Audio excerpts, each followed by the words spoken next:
ভারতে ককরোচ পার্টির নেতৃত্বে শুরু হওয়া জেনজি শিক্ষার্থী আন্দোলনকে কেন্দ্র করে রাজনৈতিক উত্তেজনা আরও তীব্র হয়েছে।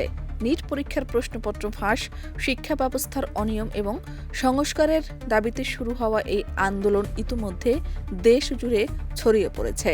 আন্দোলনের প্রতি সংহতি জানিয়ে ২১ জুলাই প্রধানমন্ত্রী নরেন্দ্র মোদীর সরকারি বাসভবনের সামনে বিক্ষোভ কর্মসূচিতে অংশ নেয় প্রধান বিরোধী দল কংগ্রেস। এ সময় বিরোধী দলীয় নেতা রাহুল গান্ধী, প্রিয়াঙ্কা গান্ধী সহ কংগ্রেসের কয়েকজন শীর্ষ নেতাকে আটক করে দিল্লি পুলিশ। তবে কয়েক ঘণ্টা পর রাতেই তাদের মুক্তি দেওয়া হয়।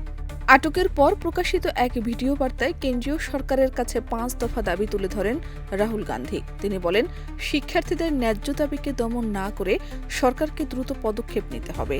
তার দাবিগুলোর মধ্যে রয়েছে স্বরাষ্ট্রমন্ত্রী অমিত শাহ ও শিক্ষামন্ত্রী ধর্মেন্দ্র প্রধানের পদত্যাগ, শিক্ষার্থীদের ওপর হামলায় জড়িত পুলিশ সদস্যদের বিরুদ্ধে ব্যবস্থা, আন্দোলনকারীদের বিরুদ্ধে দায়ের করা মামলা প্রত্যাহার, অভিযানের জন্য প্রধানমন্ত্রীর প্রকাশ্যে ক্ষমা প্রার্থনা, সংসদে বিষয়টি নিয়ে আলোচনা এবং শিক্ষা ও পরীক্ষা ব্যবস্থার দ্রুত সংস্কার।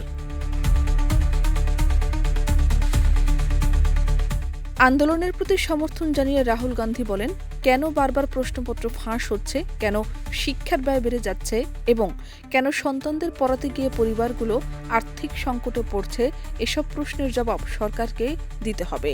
তার ভাষায় এগুলো দেশের তরুণদের ন্যায্য দাবি।